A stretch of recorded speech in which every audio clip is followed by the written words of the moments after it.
श्री राधे राधे। स्वागत है आपका प्रेरणादायक कहानियों में। जीवन का सफर। जीवन खुशी खुशी सामान लेने शहर चला गया। 4-5 दिन की लंबी भाग दौड़ के बाद जीवन ने सारा सामान जो गांव में नहीं मिलता था या जिन चीजों के लिए गांव से काफी दूर जाना पड़ता था सभी रख लिया था। सारा सामान इकट्ठा किया और गांव आने वाले एक ट्रक में डाल दिया और ड्राइवर को समझा दिया था कि गांव के भोलू काका की दुकान पर सारा माल उतार दे। अभी जीवन कम ही सामान लाया था। सोचा जैसे जैसे सामान बिकेगा माल मंगाता रहूंगा और अपने को जीवन गांव आने वाली गाड़ी में बैठ गया। जीवन अपने गांव और घर में ही अपने कारोबार करने के फैसले से बहुत खुश था और मन में विचार कर रहा था, अब घर वालों और लाली से दूर नहीं जाना पड़ेगा। जीवन की खुशी का ठिकाना न था। लाली को पढ़ने के लिए किताबें और हरे रंग की एक साड़ी जो लाया था। मन ही मन सोच रहा था, लाली बहुत खुश हो जाएगी।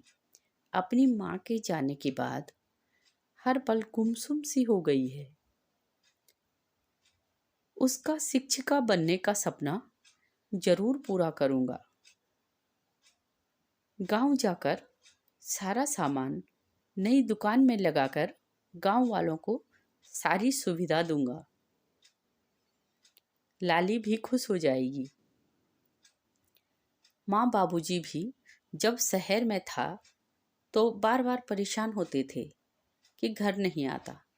अब घर से ही अपना काम करूंगा तो सभी की शिकायतें दूर हो जाएंगी। गांव पहुंचने में सिर्फ 1-2 घंटे ही बचे थे और जीवन गाड़ी में लगे गानों को गुनगुनाते हुए अपनी सीट पर पसरा हुआ था। बस टेढ़े मेढ़े रास्तों पर हिचकोले मारती आगे बढ़ रही थी। अब सिर्फ आधे घंटे का सफर रह गया था। जीवन जल्दी से जल्दी घर पहुंचकर सारा सामान माँ बाबूजी और लाली को दिखाना चाहता था और मन ही मन खुश भी था। बस अब गांव आने वाला है। सामान तो पहले ही घर पहुंच चुका था।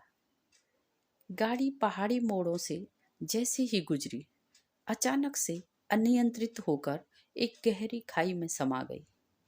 रह गई तो बस चीखें। आगे की कहानी अगले अंक में। श्री राधे राधे।